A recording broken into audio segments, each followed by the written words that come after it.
want to address one thing. Since I've been sharing my views on this conflict in Ukraine, I have received a lot of backlash, not surprisingly. I've been called Putin operative, I've been called pro-Putin, and I'm telling you, nothing could be farther from the truth.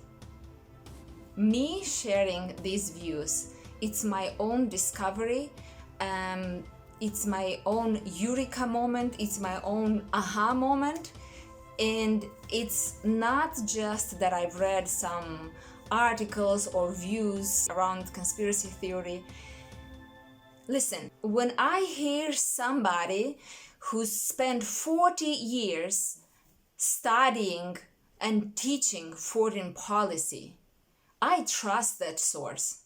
Because what does it mean to teach? You repeat the same information again and again. When you repeat the same information again and again, you get deeper into that, you're able to make multiple connections. And then you're also observing what's happening on the geopolitical scene, and you are making patterns. The brain is capable of making patterns and taking in more information and incorporating it in a view and forming it as a very solid. That's why these people make predictions. And with John Mearsheimer, which I refer to, this professor, he has been quite spot on when it comes to Ukraine and Russia. So when I listen to somebody like him, and then when I listen to somebody who's been a former CIA analyst who worked in the deepest and understands the workings, the inner workings of this, and can give you the details of how things develop, and can give you a feel of what is it and who, what views brings into the room, then you realize that you are dealing with the first point of contact, pretty much. You can imagine that he's taking you on a tour of what it is like and what's going on behind the scenes. So when he brings in all these details, like Victoria Nuland's involvement, and then you have that backed up with a leaked conversation that was not supposed to be known to the public and not even to many people that would be involved. And then when you go and look up all these terms like the Wolfowitz doctrine, I want to look up what is this Wolfowitz doctrine, because he heard this Wolfowitz, what's his name? I forgot his name. He heard a conversation between these guys, and then I go and look at what is this doctrine about, and it's like you realize all things start to click in place. You realize that there is some truth to this actually. It's not like somebody came up with a theory. There is actually a lot of stuff going on behind the scenes. It's not as simple as Putin is mad and decided to attack. Also, being here in the West, funny enough, I would have never probably gotten this perspective. Living in the West, I'm surprised to realize how in the media, how much fear there is. It's pumped constantly about Putin. I got the impression that the West really fears Putin, which I never got this impression before. And to me was a bit like surprising. I thought, really? So when I see that, and then I add all these things together, the conclusions that I'm coming to and the things that I'm learning make a lot of sense. And you realize they are not just, again, they are based in concrete facts, in concrete factual information. And I'm like, baffled by this, surprised, and I'm taking it out there, like, let other people see this.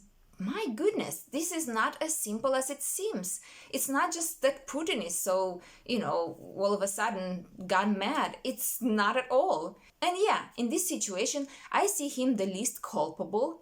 But that doesn't mean that I don't see him culpable. And it doesn't mean that I'm supporting, it doesn't mean that I'm pro-Putin all of a sudden, or I'm working for him, or I'm interested in promoting his interests. If anything, I'm concerned with the truth, and I've stated that, and also with the justice in this thing. So that's why when America does the very things that condemns Russia of doing, and then points out at Putin, To me, that on a personal level, it's just not fair. It's not right. It's not right, and it doesn't serve anyone to push forward a lie and to make everyone believe that, that's what's happening. As I've heard yesterday, somebody saying, like, now they are blaming everything that's going bad in America, inflation and everything, on Putin. It's his fault. Although those that analyze these things say that if you look at the last year, inflation has been going up gradually, but all of a sudden